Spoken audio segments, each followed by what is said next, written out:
ایک آفیسر اسی کے رینک کا، انہوں نے پشاور سے رابطہ کیا علی امین گنڈاپور سے. تو پھر علی امین گنڈاپور صاحب کے سے وہاں موجود ایک شخص نے ریکویسٹ کی، کیونکہ اس آفیسر نے پھر دوسرے شخص سے بات کی. جو احتجاج تھا نا وہ اتنا ان ایکسپیکٹڈ تھا جیسے 8 فروری کے نتائج تھے.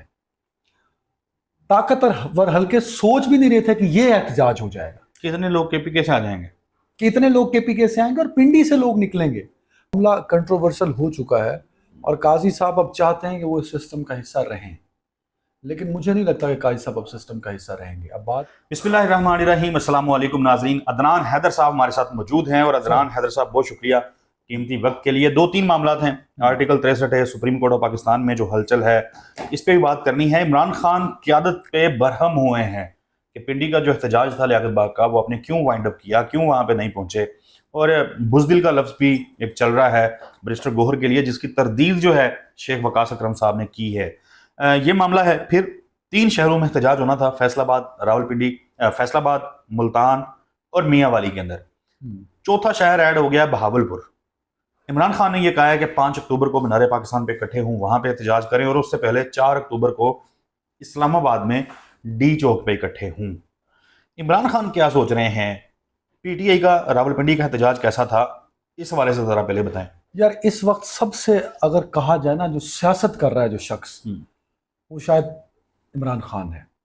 آپ کو پتہ ہے کہ عمران خان اس حد تک باخبر ہیں، انہیں پتہ ہے کہ احتجاج پی ٹی آئی کی لیڈرشپ کے کہنے پہ وقت سے پہلے ختم ہوا، یا اس نے آ کے لیاقت باغ اپنے اختتام کو پہنچنا تھا، کیونکہ آپ نے اجازت تو لی نہیں ہوئی تھی، تو آپ کسی رولز اینڈ ریگولیشن کے پابند نہیں تھے.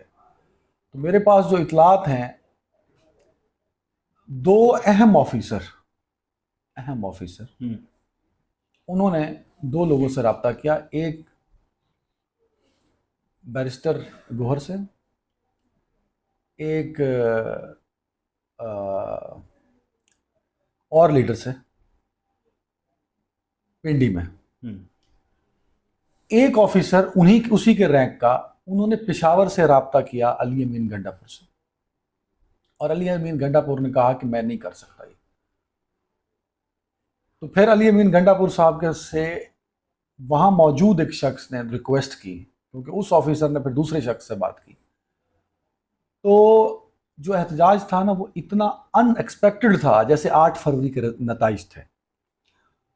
طاقتور حلقے سوچ بھی نہیں رہے تھے کہ یہ احتجاج ہو جائے گا. کتنے لوگ کے پی کے سے آ جائیں گے، کتنے لوگ کے پی کے سے آئیں گے اور پنڈی سے لوگ نکلیں گے. پنڈی کا لوکل نکلا ہے. یہ آپ میرا پوائنٹ سمجھ رہے ہیں؟ میں آپ کو دیکھو، میں تو آپ کو فیکٹ رپورٹ کر رہا ہوں صاحب، اور آپ خود بھی وہاں پہ تھے. کیا پنڈی کا لوکل نہیں نکلا؟ چلے میں تو اپنی رائے نہیں دے رہا نا، میں نے آپ یہ بتائیں. آپ کہہ رہے ہیں کہ لوگ عدنان حیدر بھی جھوٹ بول رہا ہے. فار ایگزامپل مان لیں وہ اتنا بڑا برڈن بنا طاقتور حلقوں کے سر پہ کہ 2 آفیسر، ایک پنجاب سے، ایک اسلام آباد سے، اور ایک آفیسر پشاور سے، اور 3 میں سے 2 پروموٹ ہونے والے ہیں ابھی اگلے چند مہینوں میں. اوکے. تو وہ اس قدر پریشان ہوئے کہ وہ منتوں ترلوں پہ آئے. تھریٹ نہیں، منتیں ترلے کی گئیں، اور وہ احتجاج جو ہے اس کو پایہ تکمیل تک پہنچنے سے روکا گیا، کیونکہ ان کے ذہنوں میں یہ خوف بیٹھ گیا تھا کہ اگر جس طرح یہ لوگ نکلے ہیں رات کو صورتحال بدل نہ جائے.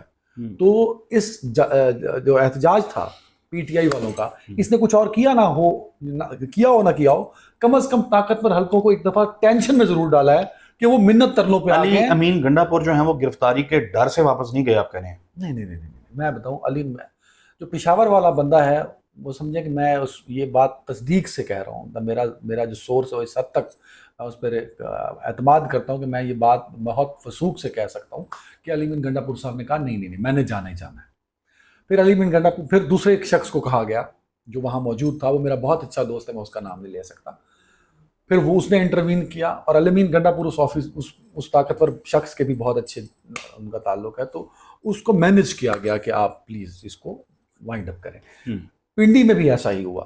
تو مجھے لگتا ہے کہ جو عمران خان صاحب نے آج بات کی، عمران خان صاحب تک یہ اطلاع پہنچ چکی ہوگی کہ طاقتور حلقوں کی جانب سے یہ احتجاج کو ختم کرایا گیا، اور ہماری لیڈرشپ نے اس کو ختم کر. چلیں اب 4 شہروں میں نکلنا ہے، لاہور جانا ہے، اسلام آباد ڈی چوک بھی 4 اکتوبر کو عمران خان نے کہا کہ پہنچیں.